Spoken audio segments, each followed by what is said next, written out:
Et le Salon international halieuticien, justement, souffle cette année sa 5e bougie, un carrefour incontournable du monde de la mer. Zoom ce soir sur l'aquaculture au Maroc.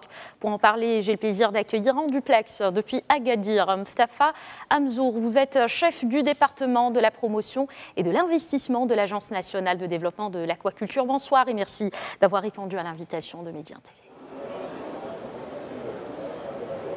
Bonsoir et merci à vous. Alors, l'aquaculture, un secteur très prometteur, un secteur d'avenir. Au Maroc, d'abord, quel diagnostic en faites-vous à ce stade? L'aquaculture marocaine, effectivement, il est en plein essor, en plein développement. On a plus de vingtaine de projets qui sont en pleine production avec des filières tout à fait différentes. On a les élevages de coquillages dans les moules, les huîtres et la palourde, aussi la culture des algues et aussi l'élevage de poissons. Et aussi des projets qui sont en train de s'installer. On a sur table un portefeuille de projets qui dépasse les 250 projets avec un potentiel de production de 150 000 tonnes. On a aussi la première écloserie qui a été installée au Maroc. C'est une écloserie de reproduction et d'élevage de palourdes européens. C'est parmi les pionniers, les premières au monde. Donc on peut dire que l'aquaculture est effectivement après son chemin pour qu'il se développe et qu'effectivement répondre aux objectifs de la stratégie halieutique qui a été lancée en 2009. Alors voilà, c'était l'état des lieux. Maintenant, pour ce qui est des perspectives, quelle est votre approche globale pour un développement sûr et durable de ce secteur?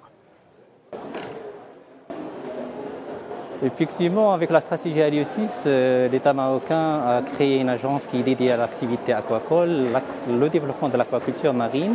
Et notre approche il est axée sur 3 piliers. Donc il y a la planification, la réglementation et l'accompagnement. Quand on dit planification, ce qu'on a fait effectivement, c'est une étude de toutes les zones côtières à potentiel aquacole. Donc plus de 1500 km qui ont été couvertes, plus de 150 000 hectares qui ont été étudiés, plus d'un potentiel naturel qui englobe 380 000 tonnes englobant les 3 filières, qui est un potentiel naturel.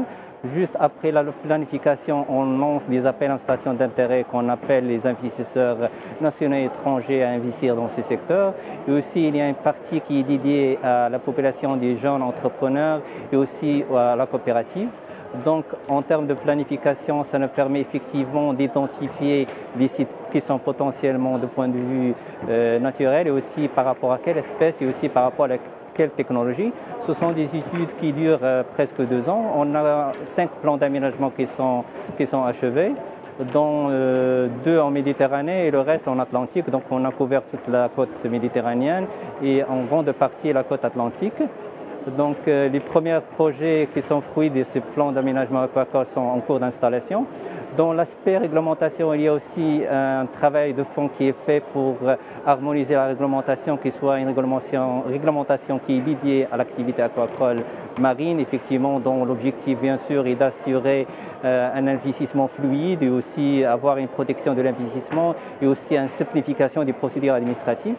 Il y a la partie accompagnement qu'on fait en tant qu'agence dédiée à cette activité. On peut dire l'interface et l'accompagnateur permanent des investisseurs qui souhaitent effectivement investir dans ce secteur. Donc on les accompagne dans l'identification des sites, aussi dans l'accompagnement dans les démarches administratives pour avoir les autorisations nécessaires pour l'installation de leurs projets. Et aussi au cours de l'exploitation, toutes les autorisations nécessaires et aussi on les accompagne même dans leur opération de commercialisation de marketing des produits aquacoles. Aussi, avec notre partenaire, on fait aussi des projets pilotes de démonstration pour démontrer la faisabilité technico-économique de nouvelles filières. Oui. Oui, alors Halieutis, on le sait, c'est aussi un carrefour d'échange, de réflexion, de partenariat aussi. Qu'en est-il brièvement des opportunités d'investissement dans ce secteur? Ouais. Ce qu'on a fait, notre participation dans le Salon halieutique, c'est une participation un peu unique dans le genre, parce que ce qu'on fait, c'est d'organiser un espace d'échange. On est maintenant sur 500 mètres carrés dans cette édition, avec plus de trentaine d'exposants qui sont avec nous, qui regroupent toute la chaîne de valeur de l'aquaculture, en commençant par les intrants aquacoles, que ce soit les alevins, que ce soit les naissants, que ce soit aussi l'aliment pour poissons, aussi les sociétés d'ingénierie et aussi les fournisseurs d'équipements. On a aussi aussi avec nous les producteurs aquacoles, que ce soit futurs, qui sont en train d'installer leur projet, que ce soit les producteurs actuels qui présentent leurs produits. On a aussi avec nous nos partenaires qui sont dans la recherche, que ce soit dans l'accompagnement social. Donc on est dans un espace qui permet effectivement un échange d'informations et de fluidité effectivement de networking entre les différents partenaires. Ça nous permet effectivement de communiquer sur l'ensemble des secteurs et aussi de permettre entre les opérateurs de faire des opportunités, que ce soit d'investissement, que ce soit de coopération. Aussi, on est dans l'espace institutionnel avec une présentation, avec une présence institutionnelle dans le département de la pêche maritime.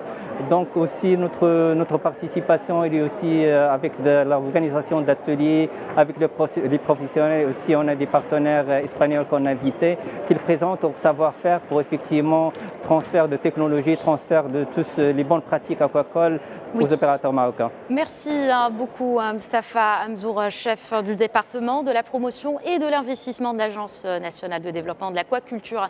Merci encore une fois d'avoir répondu à nos questions.